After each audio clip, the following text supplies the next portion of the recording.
Hello, good morning, good evening, good afternoon. Good afternoon, everyone.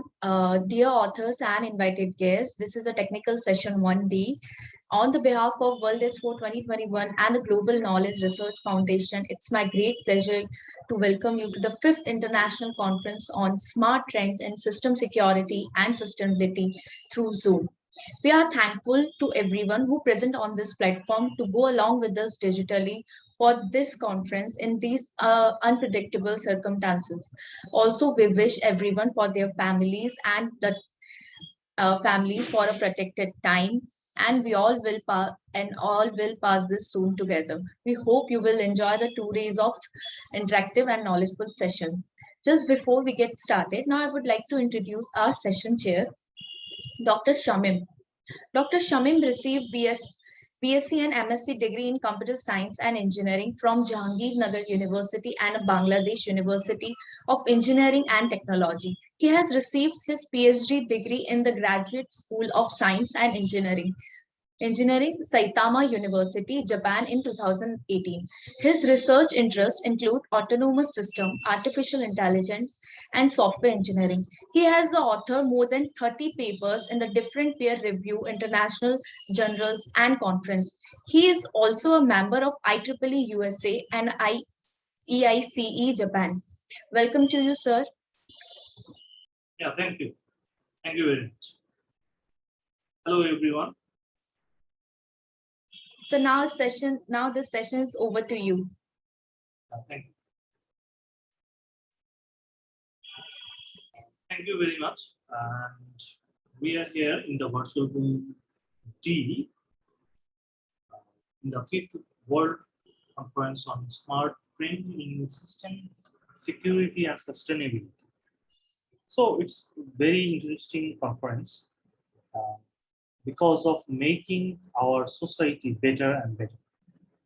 Nowadays, the society is being moving forward to the society 5.0. We are starting from society 1.0, where we are hunting and agriculture, industrial information. Now we are moving forward to the society 5.0. So it's very important to futuristic conference here we are happening. So let's move on to the presentation. In our first session is that spatio-temporal variances of COVID-19, active cases and genome sequence data in India. And the paper presenter is Sumit Sen. So I will request the host to play the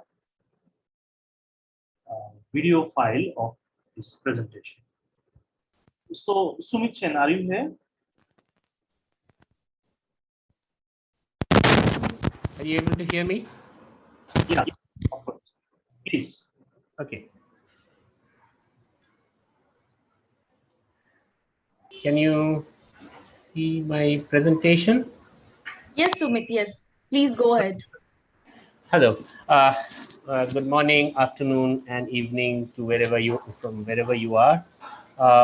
I'm very happy to be associated with this conference, and I see there is a lot of variety in the presentation. So I will try to introduce myself.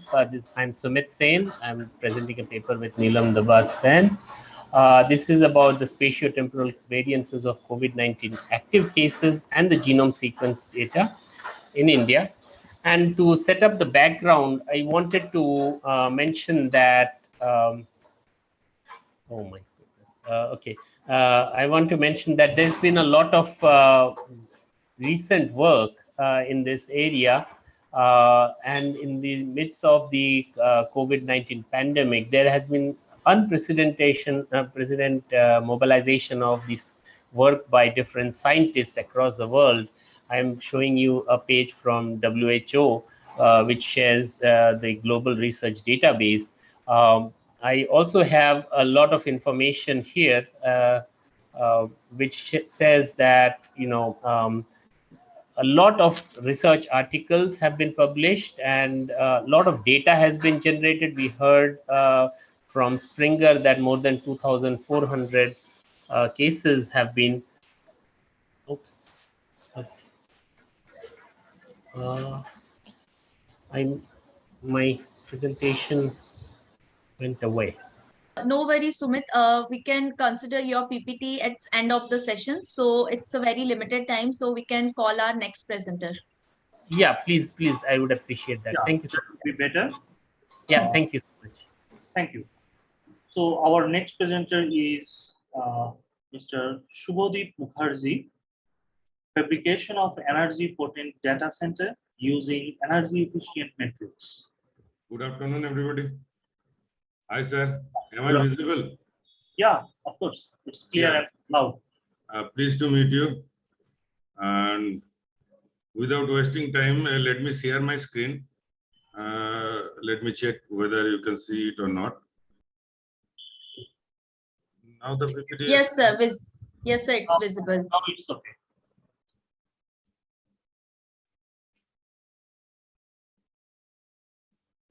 When I start the PPT, is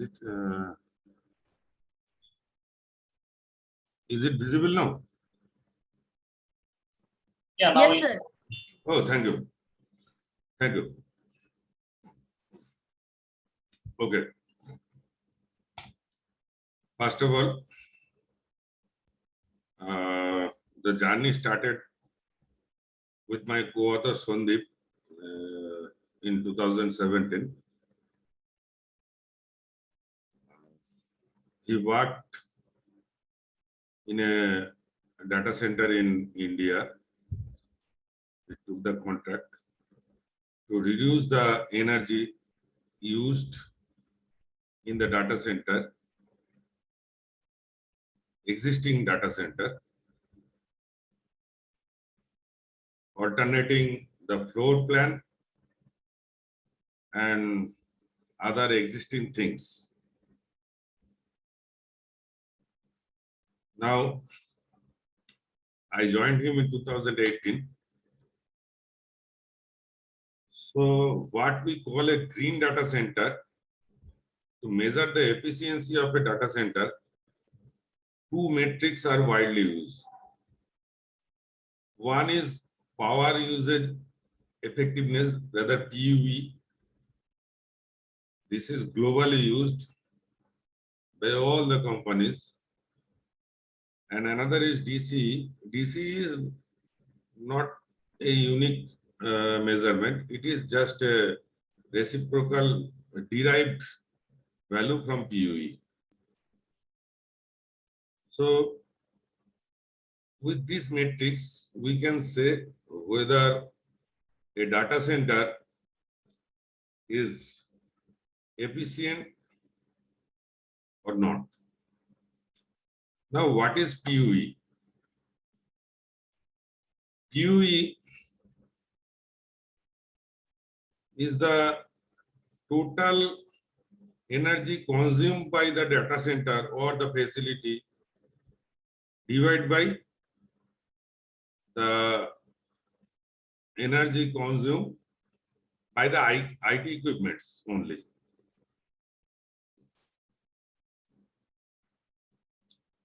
So what will be the ideal PUE? That is rather theoretical. It is impossible to achieve.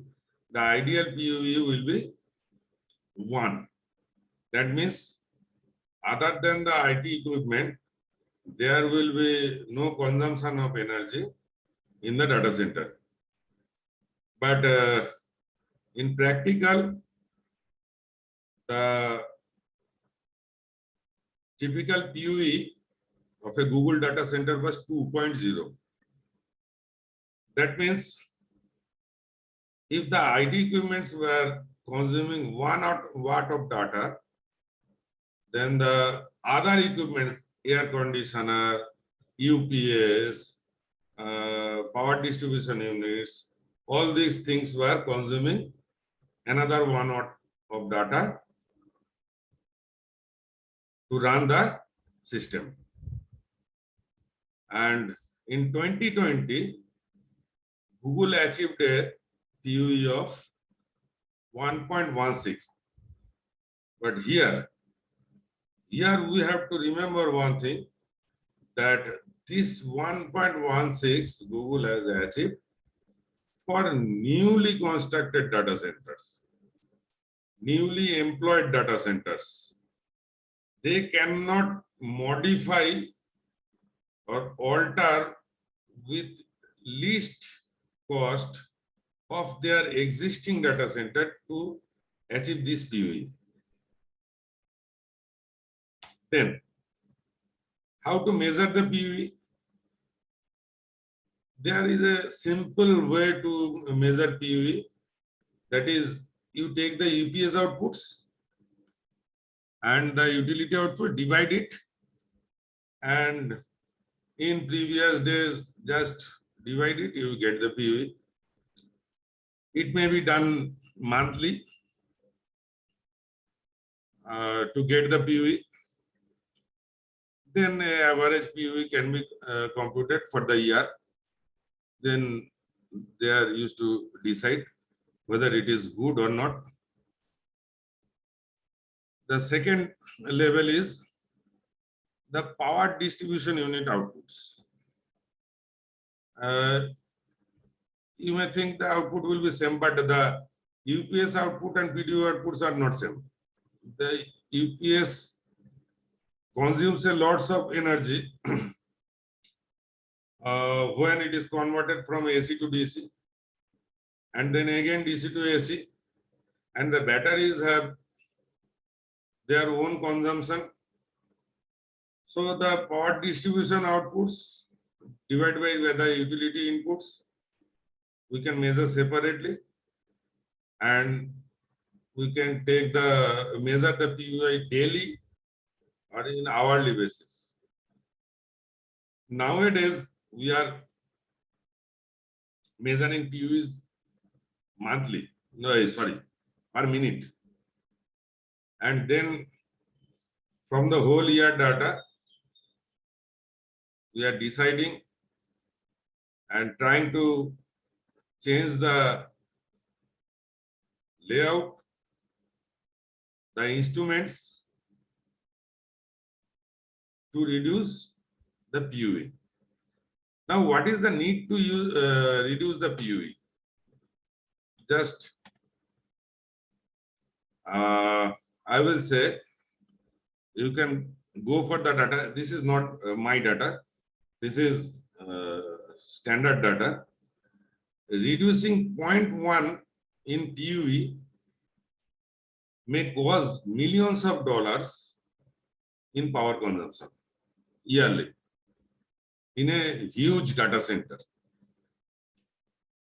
So then comes, what are the PUE components?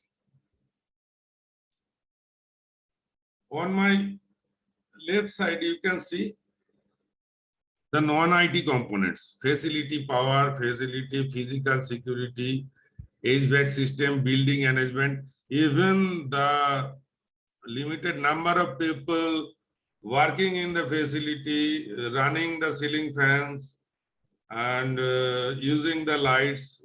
Those goes in the left hand side, yellow side.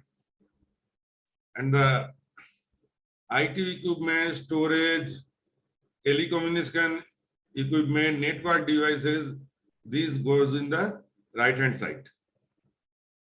So we have to compute PUE as this total consumption divided by the this blue portion, my right hand side. That is our PUE. And our target is to minimize usage in the yellow portion and maximize usage in the blue portion. Then how to reduce PUE? So this page I am presenting, this is for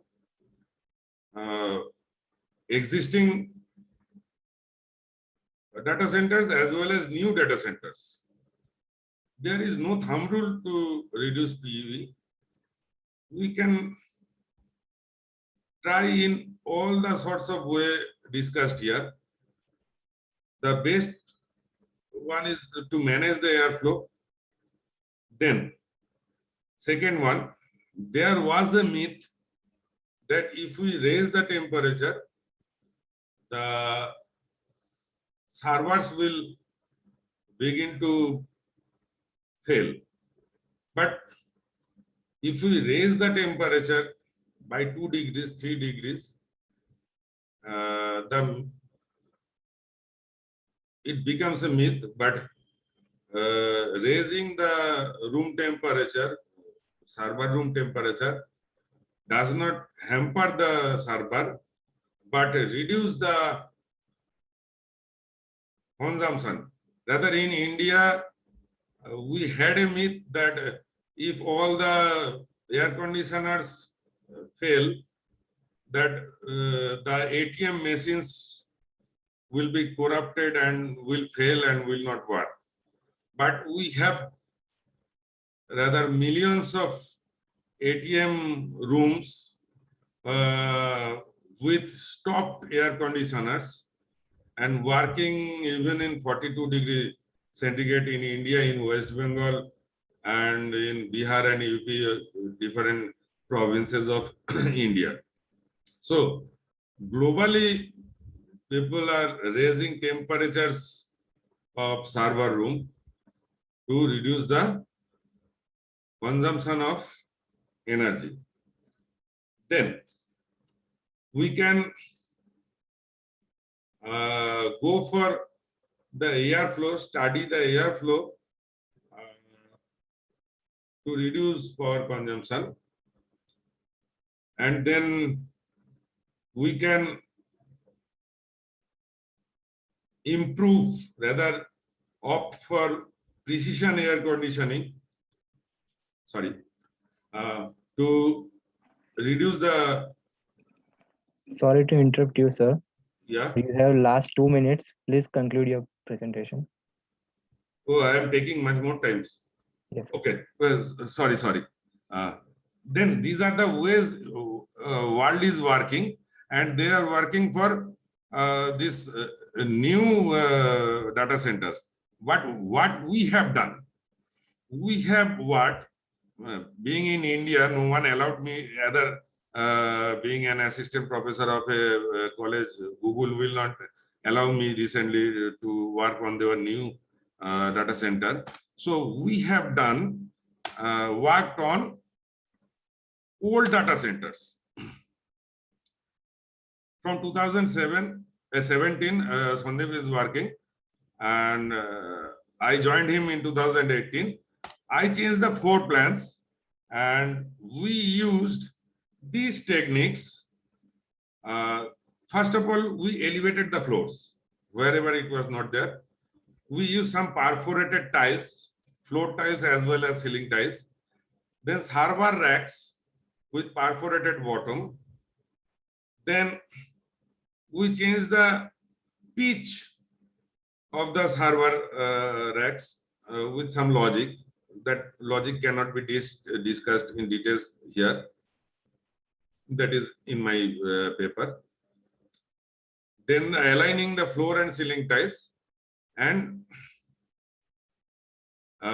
minimize isolated IT devices. And what we have achieved from 2017 to 2021, I will say, this is the result. This is the result. We worked on a small data center where the power consumption was 4 megawatt hour in 2017-18 year. And changing nothing, just spending, you may say, a very handful amount of money in INR, almost changing nothing, we made the power consumption to 3.5 megawatt in 2019-20. That is our achievement. And what is the achievement in PUE? that the PUE value was 2.23 in 2017-18, and it is 1.97 of the existing data center with the existing almost all existing equipments in 2019-20. So 1.97, it may seems that the value is not at all very efficient, but this reference values of PUE is not for existing old data centers. This is achievable when you can spend or you can go for new data centers like Google. You can emerge the total data center inside the sea so that the cooling is free. So in that case, you can achieve this 1.2 and 1.5. What is our achievement is that with the existing data center and the existing equipments, we have turned the PUE from 2.23 to 1.97 in just 2 years. That's all. Sorry for taking more time. Thank you, sir. Thank you, Dr. Sami. Thank you very much, Shubhadeep Mukherjee. I would say that it's a nice achievement for an old data center to reduce the power 5 kilowatt within these three or 4 years, right? Yeah, yeah. And And this was not just for sake of research. It was a paid program. Okay, we were Sandeep got the contract to do it, and okay. yeah. So, so for existing, you are not investing no new plan or no new devices. But I have a question on one thing is that data center power consumption depends on the services of the data center, right? Yeah. What kind of services data center is giving and using that power? So if you are using the old data center and it's have a limited service of services in that data center, then this achievement with actually you are controlling the temperature. Okay. Yeah, controlling the temperature, Temperature by using perforated tiles or elevated airflow, and of course we place the racks in different way in this 3 years, and experimented and came to a conclusion, and some sorts of algorithm that I can show. If the position. Do you think that you can achieve 1.2 or 1.5? No. It will never achieve 1.2 or 1.5. Never. Yeah. Yeah, that is not also required by the client also. Oh, okay. Actually, 2.23, the client was running the center fine. But then we did it, and some good precision air conditioning is also come in the market. And this airflow and adjusting, it is very astonishing. Sorry. Adjusting the alleys, the hot alley and cold alley, make a huge difference. Okay, thank you. Okay, that was our achievement. That's all. That's all what I say. Thank you. Please keep it up your work, and let us update in the next conference or some other conference also. Sure. See you, sir. Yeah. Thank you. Thank you. I'm inviting Rajdeep Kaur for insight into developers abandonment in the FLOSS project to present your presentation. Rajdeep Kaur, are you here?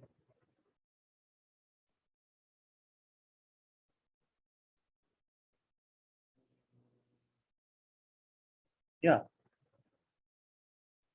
Rajdeep Kaur, are you listening? Okay, please continue your presentation.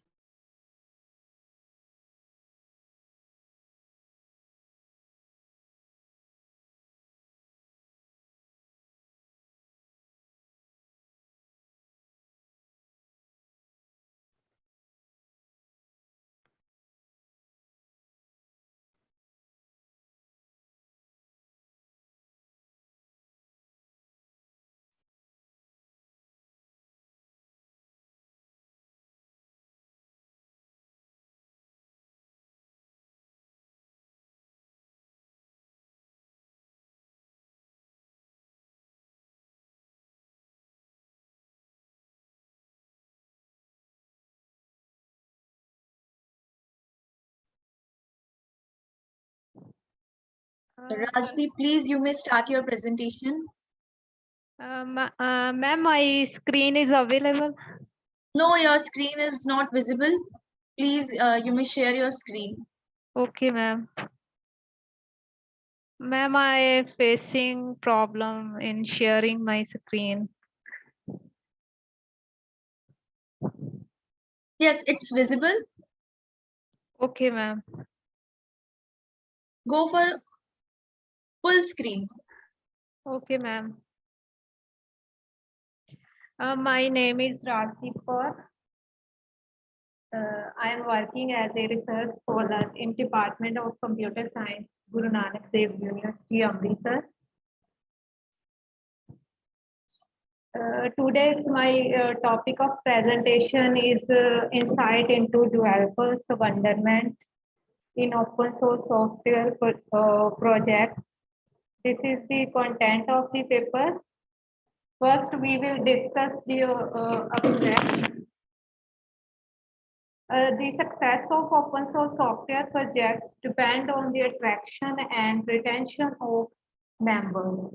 And as it is empirically evidenced in the literature, entry of new developers doesn't impact the project, but turnover of old members have a negative impact on performance and software quality. In order to predict developer abandonment and overcome this issue, it is necessary to analyze the various factors that influence developers abandonment in open source software projects. Our study attempts to analyze the various factors presented in existing literature that impact dropout of contributors in open source software projects. Next is introduction. As we know, open source software is distributed under open source license along with its source code, and users of open source software can study, modify, and redistribute software. Apache Web Server and Linux operating system are examples of open source software. According to IBM, around 90% of IT professionals rely on open source software for their future application development.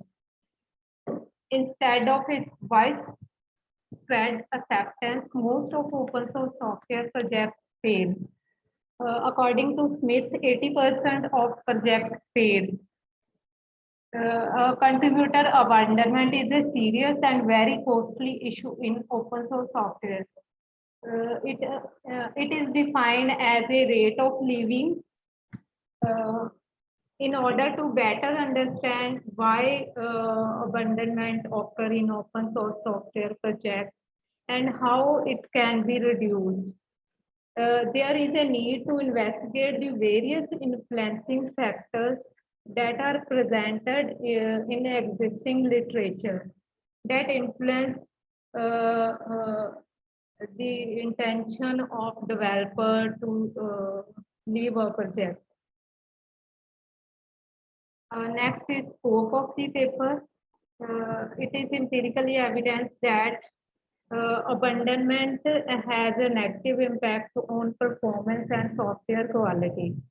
The primary goal of this paper is to analyze the various factors discussed in existing literature that influence developers' abandonment. Next is related literature. In 2019, Miller identified the causes and predictive factors behind disengagement of contributors. In 2015, Steinmacher examined the difficulties of newcomers. One another researcher in 2014 reviewed the literature on retention, attraction, retention, and commitment of open source software developers. Next is analysis of research studies. In the literature, there are many studies that discuss the developer abandonment and present some factors that influence developers' abandonment. This table shows the detail of studies and influencing factors discussed in these studies, like size of product, size of team, coding language, owner of the project, intensity and frequency of social and technical activity of developers also influence the abandonment of developers. Uh, there are many other factors like emotions, hygiene factors, commitment. There are many more. In 2020, Ferreira investigated the impact of team size, scripting language, and project owner on core member turnover intention. In 2071, another author examined the impact of four factors like joining time, rate of maintaining files, sort of activity, and job type on developers' abandonment. This figure shows the impact of contributor abandonment on software project. Developers abandonment influence quality of software project, success of project, social organization, and bug handling performance.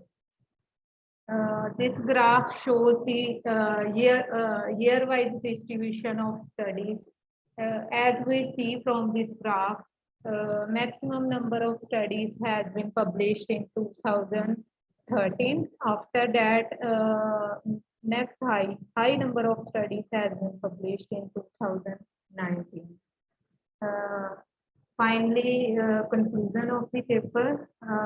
This paper analyzed the various influencing factors in developers' abandonment. From our finding, we observed that large number of studies investigate the factors that impact developers' abandonment or their decision to leave a project, but only few studies investigate the impact of abandonment. In the future, more investigation is needed in this area to examine the impact, how abandonment impact the performance of a software project. Our finding will be helpful for project administrators to understand the predictive factors in abandonment, and based on this knowledge, they can make the decision to cope up with this problem. Next is acknowledgement.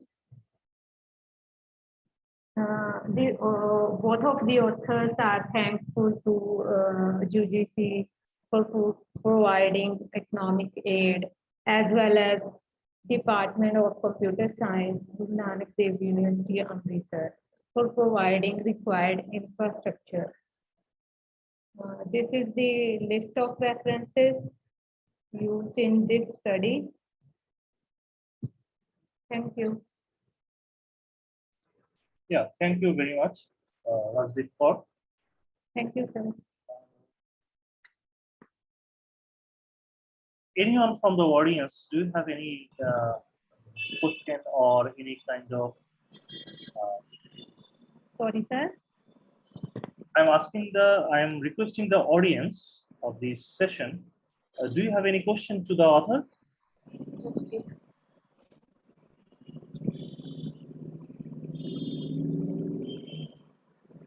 No. So I have a question. I am a little bit confused.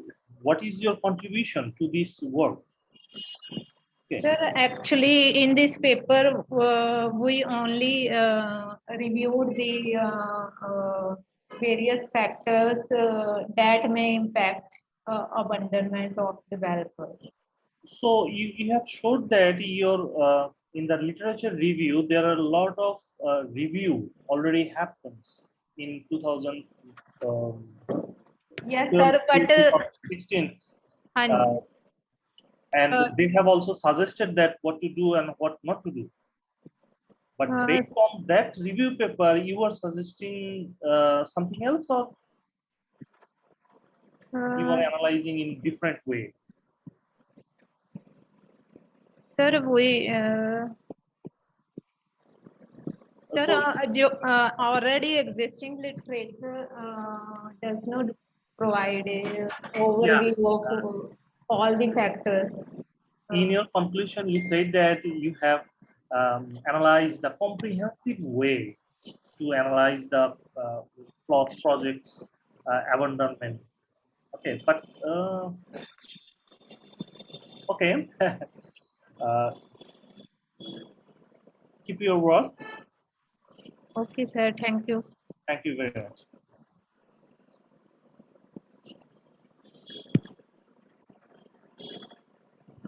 Our next participant for the paper presentation is Harshit Gowda, a comprehensive review on role of PMU in managing blackouts.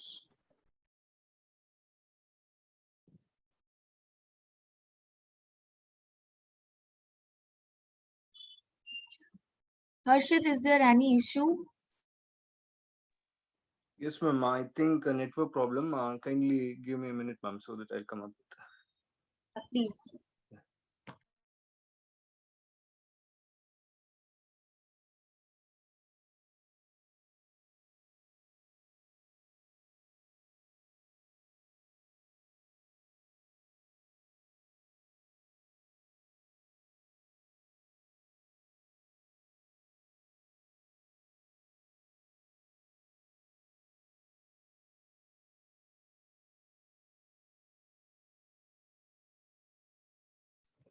Okay, Harshit, if you have serious problem, we can move on to the next participant.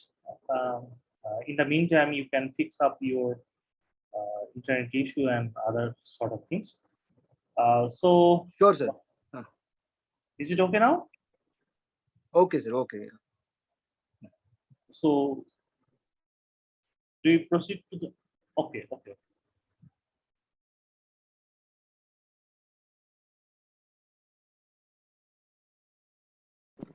All right.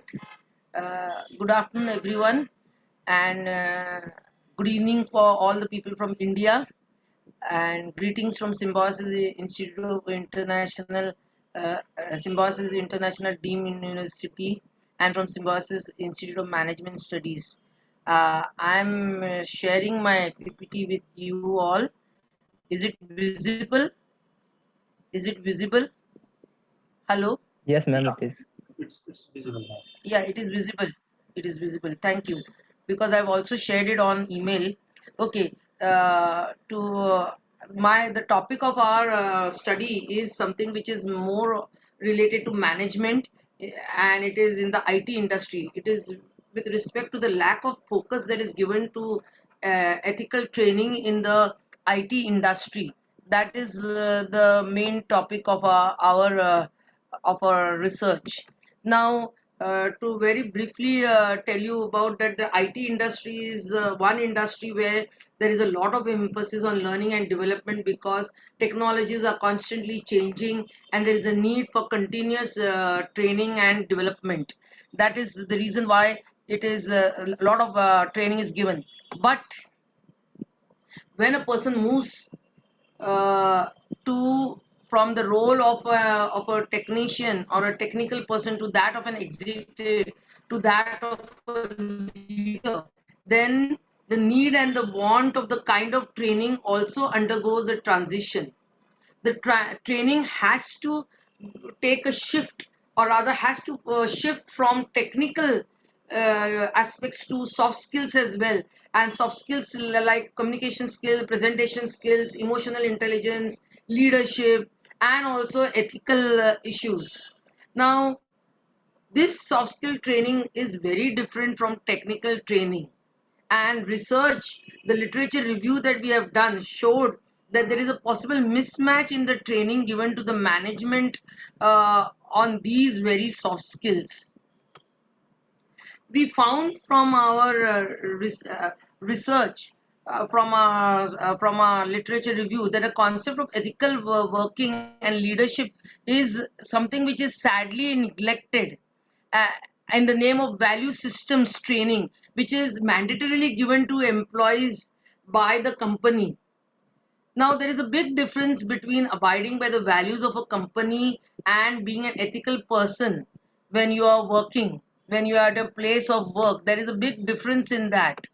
And when you come to the values of a company or corporate values, these denote the values that are valued by the company top management. Those are the beliefs and the values of the founders of the company, which they thought were very important and which should be like put into the system, into the company system, and abided by all the employees. Now, most of the employees are given, very standard, trainings with respect to these values. That is what our research showed. Now, in general, an employee is ethical not only when that person abides by the values of the company, but also the societal values which are relevant for that time frame and in that particular society.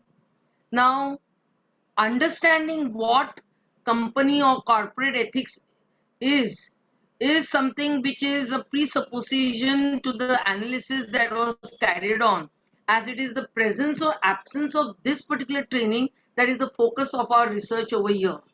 Now, business ethics in general boils down or means basically the knowledge between right and wrong, and which is used for taking a good decision.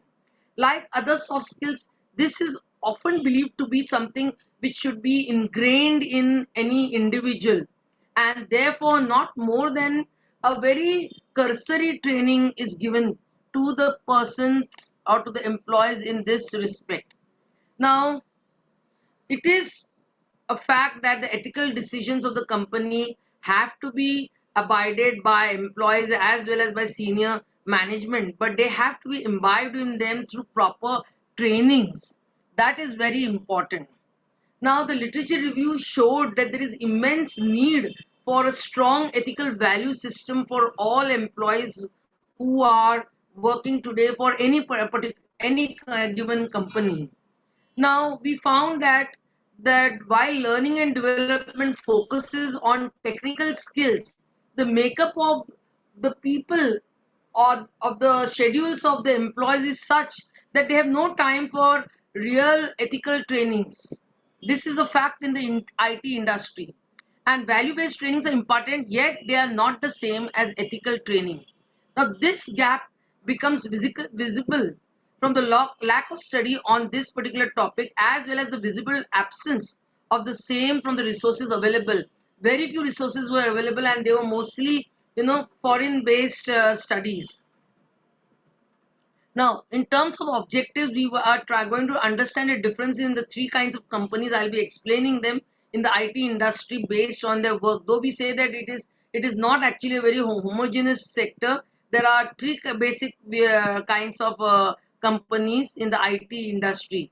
Then we'll try to understand the definition of ethics as seen by employees in comparison to the definition that they believe their organization holds, and then we'll seek to find a focus that is laid on ethics training as against technical training given to IT employees. Now, the methodology used was a qualitative analysis. Subjective questionnaire was administered online to employees of all three types of IT companies across the industry. Now, as I said, the IT industry is not homogeneous. It is division based on work, team commitment, kind of client, etc. And there are three basic models. One is the consulting, where it is the expertise based team, where a lot of consultancy is given to clients depending upon their requirements. Then there is a technical model where it's a skill based team, and then there is a third, which is a digital, where they're mostly the teams are freelancer kind of people who offers services for specific, you can say, softwares and systems. Now, ethics include a lot of things. They include company values, they include respect, honesty, they include data accuracy and so many other things. Now, when we talk about definitions in context, like, so to name some of the personal definitions given were like ethics, according to me, is a reflection on one's behavior. It is about being honest about one's leaves and the number of hours required on a request, etc. Or some other responses like, ethics helps me to decide what path I should take whenever I have a dilemma about what is right and what is wrong. Then, with respect to what they think is the definition by company, they talk about respect for individuals around them, and they talk about knowing and following company values and the best practices, and knowing very well the company clients work culture. So these were some of the responses in terms of definitions. Now, many of the respondents, when asked the question, assumed that ethical training was the same as the compulsory training at the work which dealt with the values of the company.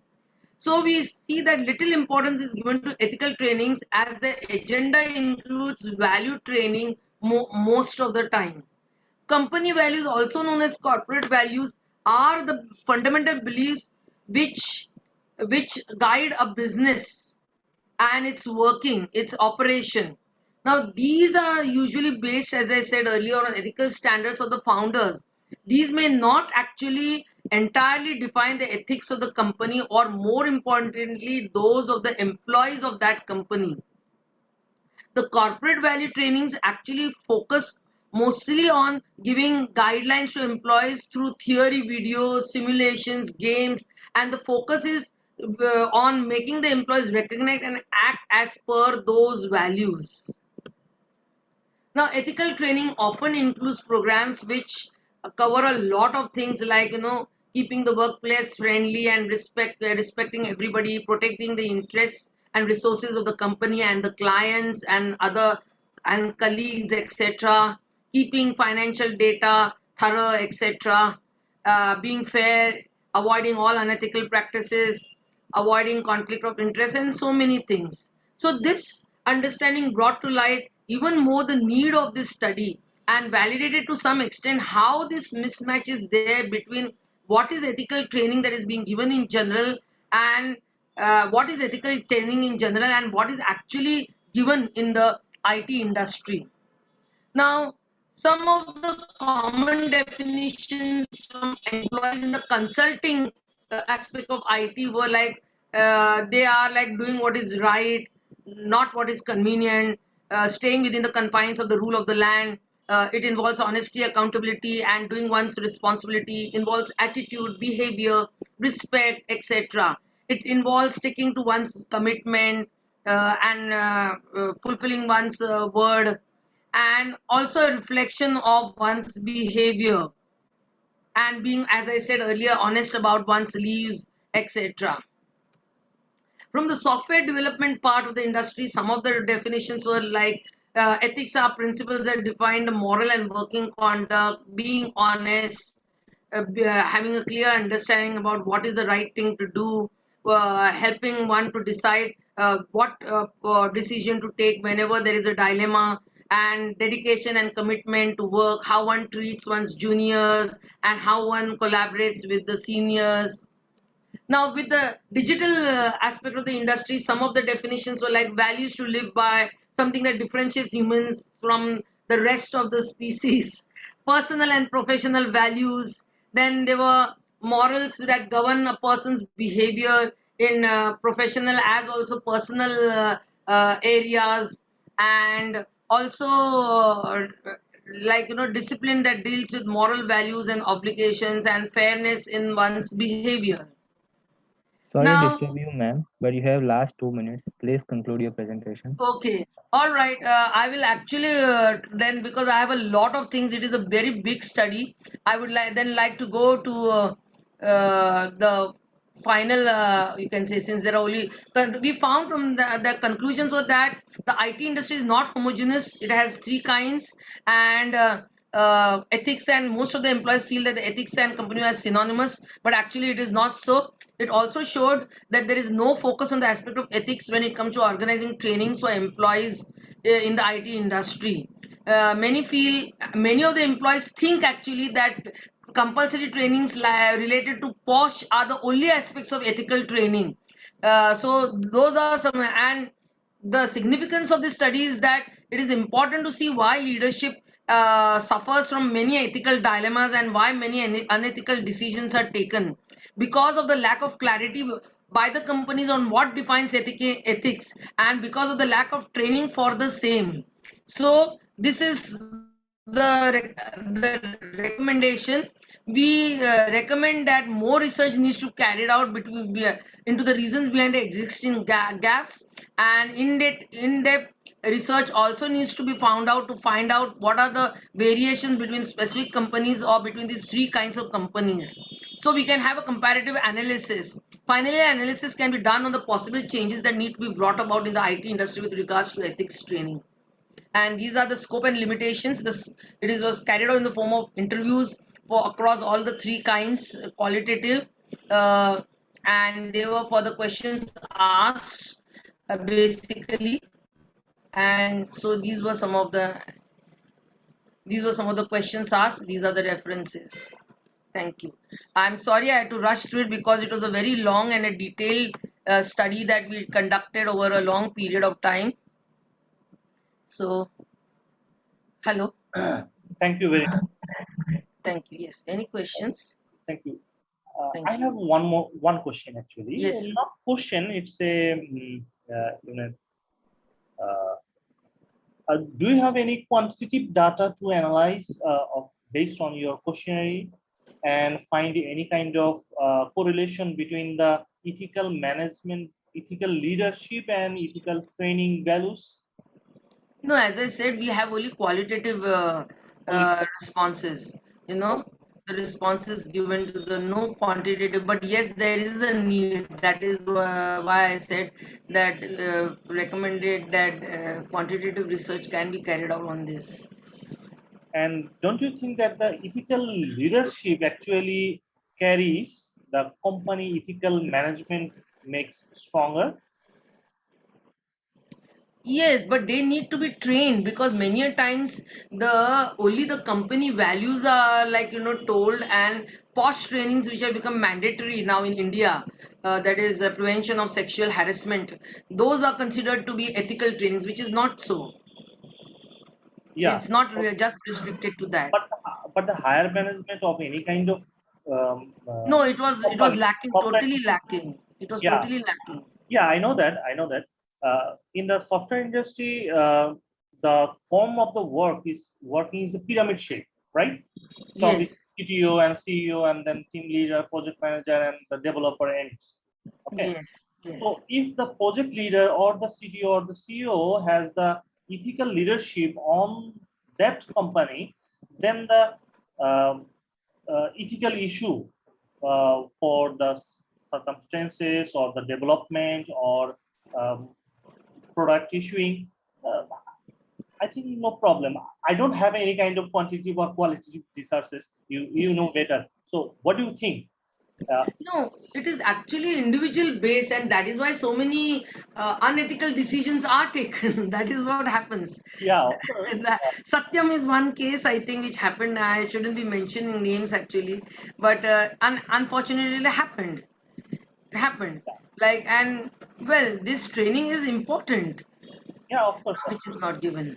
But So I it is think dependent totally on the individual in the leadership position, and the yeah. more the person progresses from just technical to the executive to the top management, so the more they have to get into leadership roles. So the more responsibility and the more the need for ethical training, which is not there. I think that in that subcontinental areas, the software firm needs training, ethical training, Yes. first in the top management. Most of the Pardon, I did cases, not get your question, sir. yeah, no, not a question. It's my observation. Observation. Yeah. The ethical training needed for the top management. because Yes, yes, the software industry are unethical to the client or to the product development is decision yes, made by the top management, not the developer ends. yes, yes, Okay, yes. so training mostly needed to the top management. It is needed. It is needed. Thank Yes. you. Thank you Okay, so much. Thank you. Thank you. so we can back to our labs participants. Maybe Sumit Chen, you can start your presentation now. Yes, sir, it's a Sumit Singh. Yes, thank Sumit you so Chen, much. sorry. Can I have the slides? Yes, sir, please. Yeah, you can start sharing your. Yeah, now it's okay. Okay. So good morning, and I'll skip the introduction parts because I've already introduced. I just wanted to mention that I'm happy to be interacting with Professor Mamoon because I have read his paper, his group's work in machine learning in COVID, and we are also, looking at machine learning. But in this paper we are looking at spatiotemporal clustering, and I was just saying that within the COVID research. Uh, there has been a lot of data that has been assimilated, and we were looking particularly to understand the spatio-temporal characteristics of the data. So we can go to the next slide. And there are some studies even in 2020. The first paper that you can see over here is a study in UK where Elson et al. I think have done spatiotemporal slices so of the health risk. And the second paper is coming from India using the data in the first part of 2020 again, doing district slices. What you will notice here is in both the papers, there is the spatial extent is actually taken in the temporal context, in the time context as snapshots. So we go to the next slide, please. So even more recently, these are two papers that have recently shown the spatio-temporal dynamics. The left one is a very recent science paper that shows the dynamics of source and sink in UK in relation to the alpha variant of B117 variant. And on the right, what you see is a study which is still in the archive in the preprint version, where we see the influence of cofactors such as seasonality and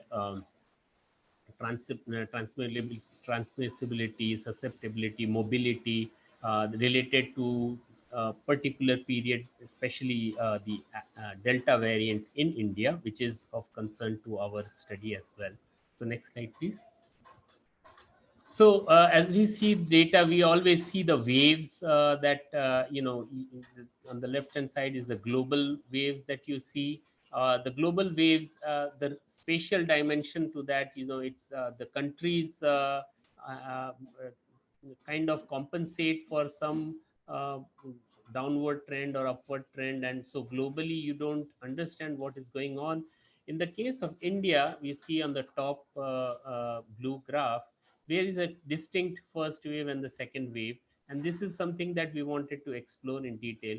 You don't see the same trend in, for example, lower left corner, which is the blue graph, that's of Brazil, and on the right hand side of UK, where the waves are not totally. So it kind of shows a spatial mixing, what we see in the world global waves as well. So in the Indian case, of course, we can still split it out into the states, which we will see later on. But there are definitely two distinct waves. Next slide, please. So we also looked at the genomic data coming from GSA. So this is the sequence data of various sequences submitted within India. We looked specifically in India, and we filtered out content for quality and of course the collection date. We had to do a lot of cleaning up after that. What you see here is almost 4,000 sequences in the first wave and about 7,000 sequences in the second wave. But the actual numbers are way less than that because we had to clean up, we have to discard a lot of noisy and incomplete data. Next slide, please. So this is what we can call a map-based visualization of the spatiotemporal variances in the data. In the background, what you see is in grayscale is a choropleth map of the cumulative active case loads. We have also used genomic data to create the hotspots that you can hotspot visualization. The left side is the first wave, and the second right side is the second wave. And the numbers that you see labels are actually not the complete genomic data, but uh, the number of the dominant strain. And we will see that, in the first wave and the second wave, the dominant strains, the clades have been different. Can you go to the next slide, please? So on the left hand side, this is a time resolved phylogenetic tree built using next-strain tools for samples collected in India before the second wave and after the second wave. So in the second wave, you can see the red part, which is the clade 21A, roughly corresponds to the alpha variant. And on the left side is the one in the first wave, where you have the dominant strain actually is the clade 20.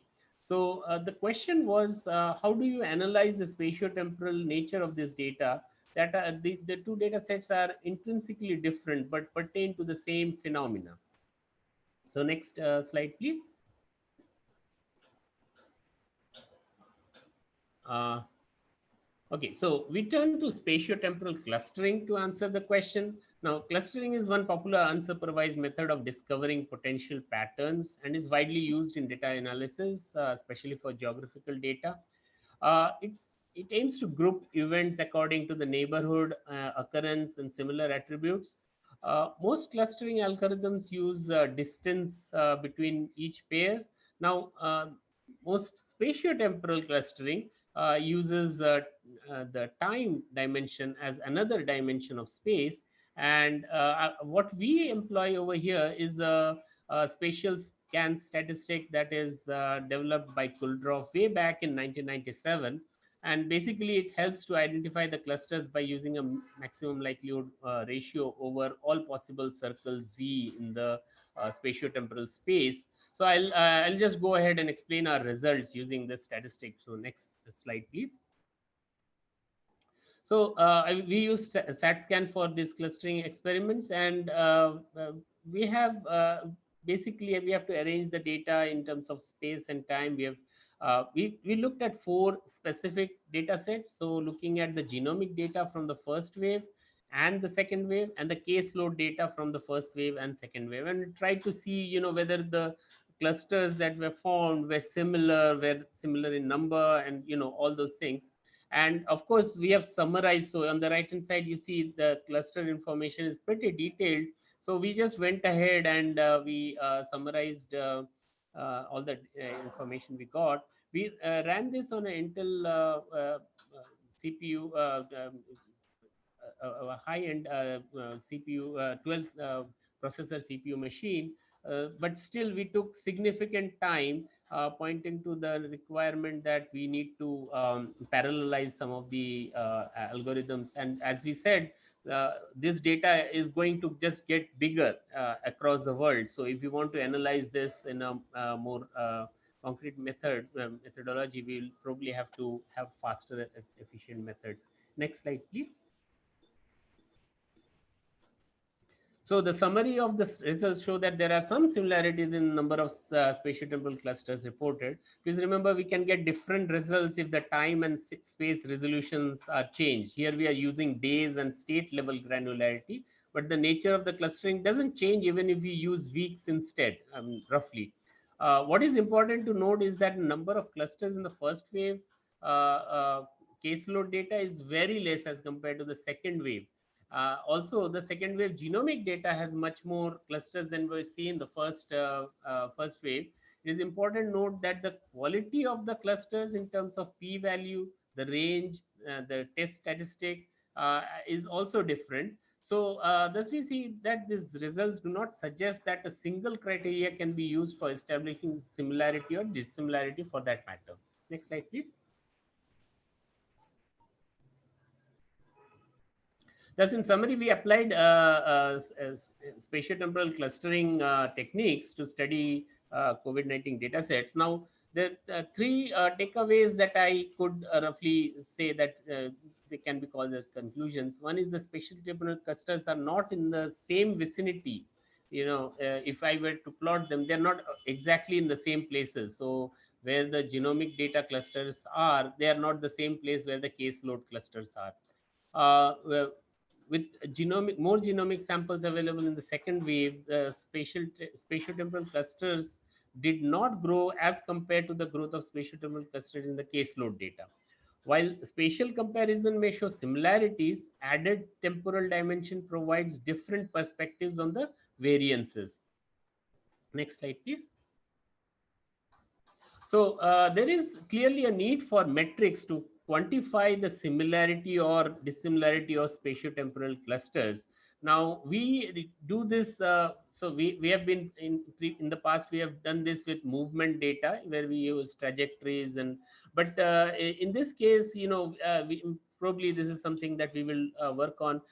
There needs to be a quantification that considers all these factors, number of clusters, number of observations, the range, the recurrence interval, and p-values to kind of come up with a quantification. Next slide, please. These are three areas of future work. I think I would be very happy if we get more suggestions for future work. But definitely designing of faster algorithms. We have done this similar algorithms, parallel algorithms for spatiotemporal clustering for the trajectory data, clustering of trajectory data, and we have got many-fold increase of efficiency and speed. And we have we think we can develop similarity metrics, as I mentioned in the previous slide. And we think integrating covariates such as mutational information and clade information within the spatiotemporal clustering method, similar to the GLM models that are there, can be taken up as a future area of work. So last slide, please. So I'll just leave the summary slide on top. I am not going to speak on this. My contact information is here, and we will be very happy if we have more suggestions and comments, please. Any questions? Yeah, so excellent. Thank you very much. I have one queries actually. Okay. Is your data is publicly available, or you just collected it from some organization? So two sets of data is there. One is the genomic data, which is as I showed, collect or queried Genome from data for the COVID patients. No. The genome sequence data of the viruses. Viruses. Okay. Yes. So it's a public data set, or it is public data, but again, you have to have a login in at GSI website, so which is available to all academic researchers, I think. Okay. And the second data is basically the caseload data, which is also publicly available both on the WHO website and also on the Ministry of Health and Family Welfare website of Government of India. Yeah. Thank you for your nice presentation. Thank you. We can move forward to our last participant, is Harshit. Harshit, are you okay now? Yes, sir. Yes, sir. Yeah, please Shall I share present, your sir? presentation.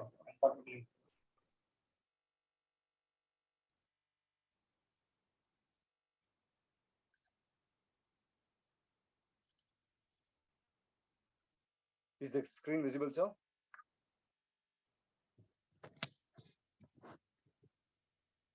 Excuse me. Can anyone confirm the screen is visible? Yeah, it is visible. You can go ahead. Good afternoon, everyone present here. Myself, Harshit Gowda KS, and I'm going to present a paper on a comprehensive review on the role of PMU in managing blackouts. The co-author is Gautaman from Vidyavardhaka College of Engineering, Mysuru. Coming to the next slide.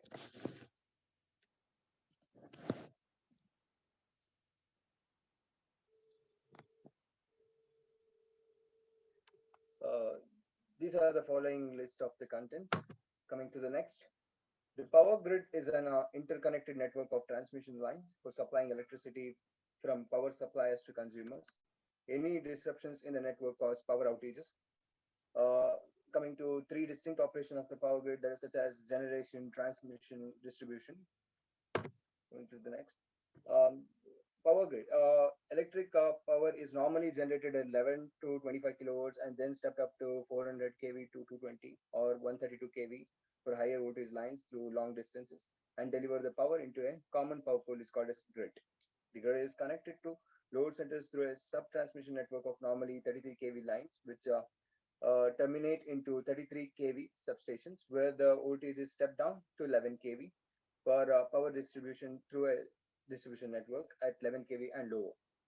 The power network is the distribution network of 11 kV lines or feeders drawn off 33 kV substation. At this load points, a transformer further reduces the voltages from 11 kV to 415 kV to individual customers, either to at 220 of single phase or 415 of three phase. A feeder could be either an overload line or an underground cable. In urban areas, owing to the density of the customers, the length of an 11 kV feeder is up to 3 kilometers, while in rural areas is up to 20 kilometers. And why we need the power grids in India.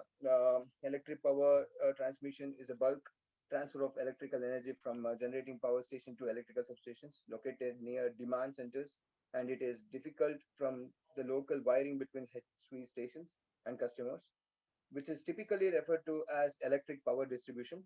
The key limitations in the distribution of electric power is that electrical energy cannot be stored and therefore must be generated as per the requirement. Hence, a control system is required to ensure that electric generation must matches the demand. If the demand for power exceeds the supply, the generation plants and transmission equipment can be shut down, which in worst case can lead a major regional blackouts. Coming to the next. Coming to the power grid regions in India, there are 5 power grid regions in India. They are northern, western, southern, eastern, and northeastern. Out of all these regions, the northern, eastern, western, and northeasterns are synchronized, which is known as new grid. Whereas in the southern grid is not synchronized with the rest of the regions with AC lines and hence could run on a slightly different frequency. Coming to the next, what is a power grid failure? In Indian electricity is transmitted at a frequency of 49 to 50 hertz. When the frequency reaches its maximum or minimum level, maximum or minimum level, there is a risk of failure of transmission lines. Thus, the breakdown of transmission lines due to over or under frequency is called as power grid failures.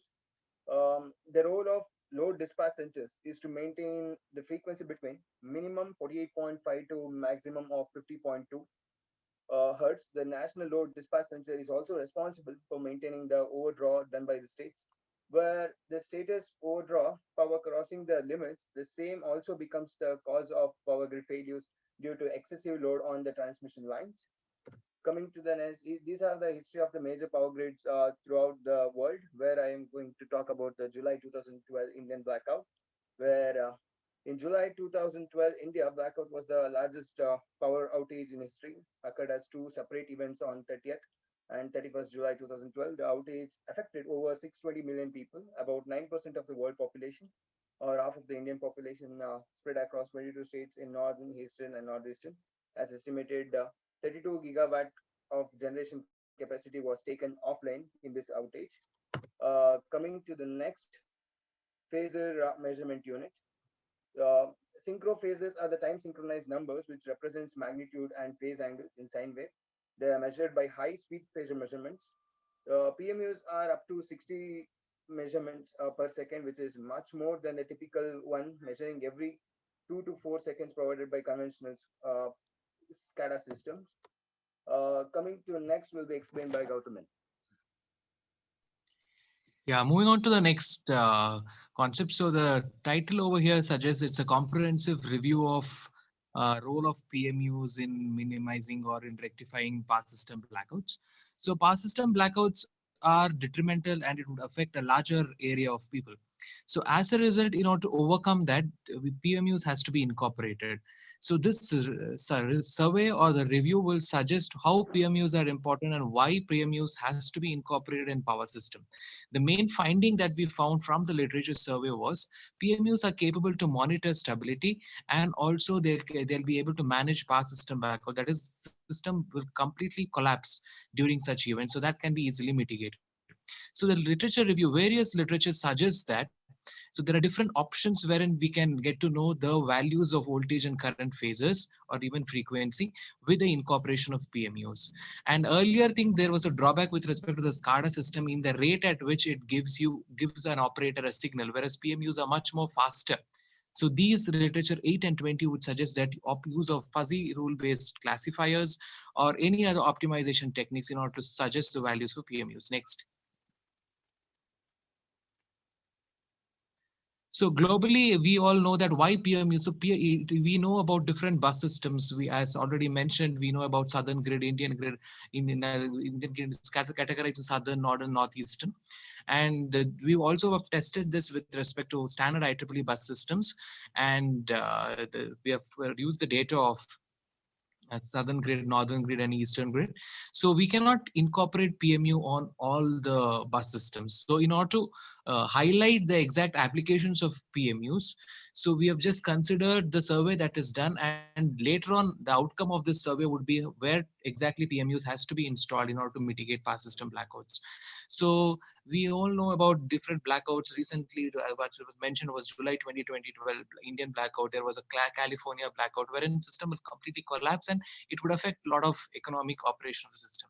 So over here, wide area monitoring systems and synchro phases, options of identifying the synchro phases, that is voltage and current phases, would help on a greater extent, and it would give a signal to the operator so that he can take proper action in order to mitigate the power system blackout. Next.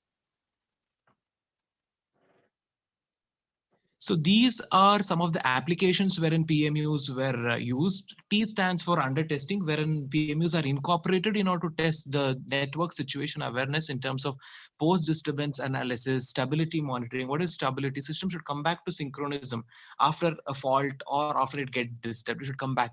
And thermal overload monitoring, because one major cause for power system blackout is overloading or line tripping. So this, how will a line trip or how will overload occurs? Only because if you get to know the value of current phasor, we can say whether there is overloading or not. Or if you get to know the voltage drop, we will get to know about whether the line is tripping or not. So these signals will be automatically given by PMUs. And if it is incorporated in this era of smart grid, use of more of smart devices or power electronic devices, and this power system is not, it's getting privatized. We are not only dependent on utility or central or power PGCL. We also have our own small grid, micro grid, mini grid. So in such era, so these concept of overloading and line tripping are tremendous. So in this era, I would suggest that PMUs are of utmost important in order to prevent power system blackout. Next.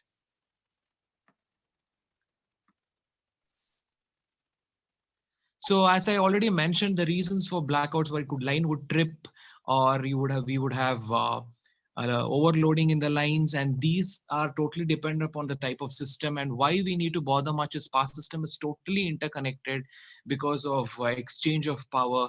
And if one problem in one particular feeder or one particular line would propagate into the different systems, so utmost monitoring of these voltage and current phases are totally important.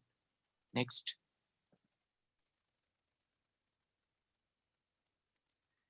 So various control actions will be incorporated in order to take care of transient stability, the rate at which power system get disturbed, or steady state stability, or voltage collapse. So these are some of the major outages that would later bring in blackouts in the power system. And various control actions is use of PMU techniques or SCADA, because SCADA people may not. SCADA will give us the data to in order to suggest a suitable control action, but PMUs are much more faster. And one more major drawback of PMU is that you cannot install it on every bus. So that leaving that in a particular manner, PMUs would be greatly needed in this era to suggest a suitable control action in order to take care of past system outages. Next. So as I already mentioned, the outcome of what this survey was the project that we did. But what we got to know is the importance of PMUs in this present era, in the era of smart grid, and how exactly the PMUs work.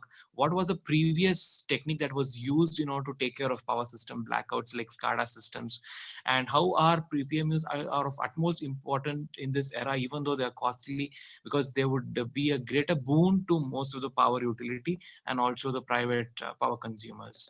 Thank you. And these are the references. These are the references that were used. Yeah, thank you very much. So, from audience, any question to the author?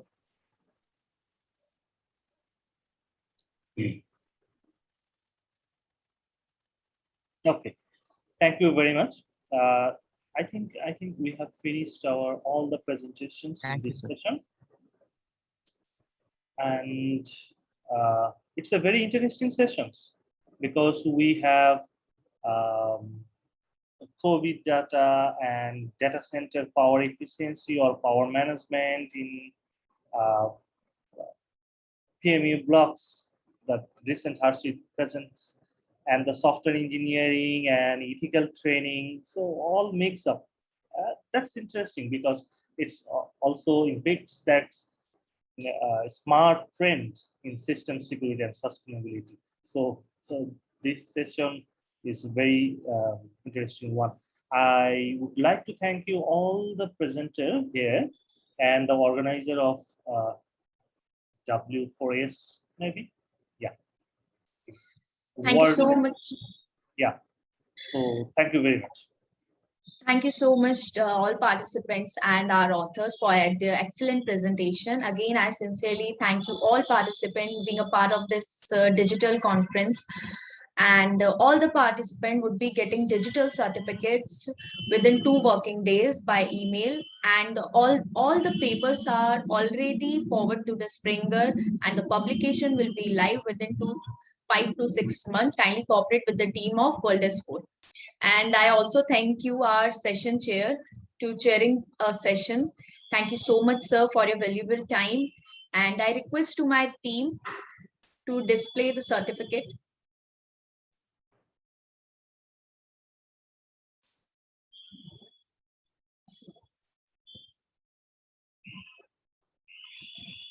Yeah, thank you very much. I'm honored to receive this certificate. Thank you. So this is a token of appreciation on the behalf of Team World S4 and the Global Knowledge Research Foundation. Thank you so much, sir. Thank you.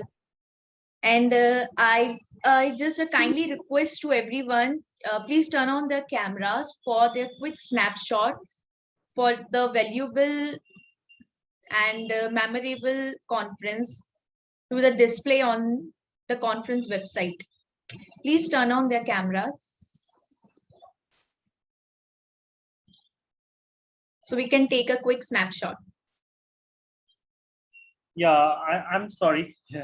I mean, not in that places to turn on my camera. Okay. Okay, so no worries. I'm sorry on to everyone. Yeah.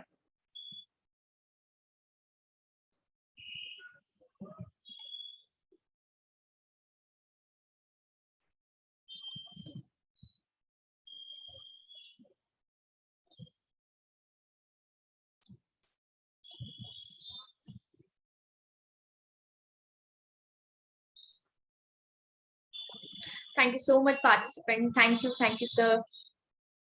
Thank you very much. Thank you, Richa Sharma and the team of World S4. Good afternoon, maybe. Yeah, good afternoon in London time.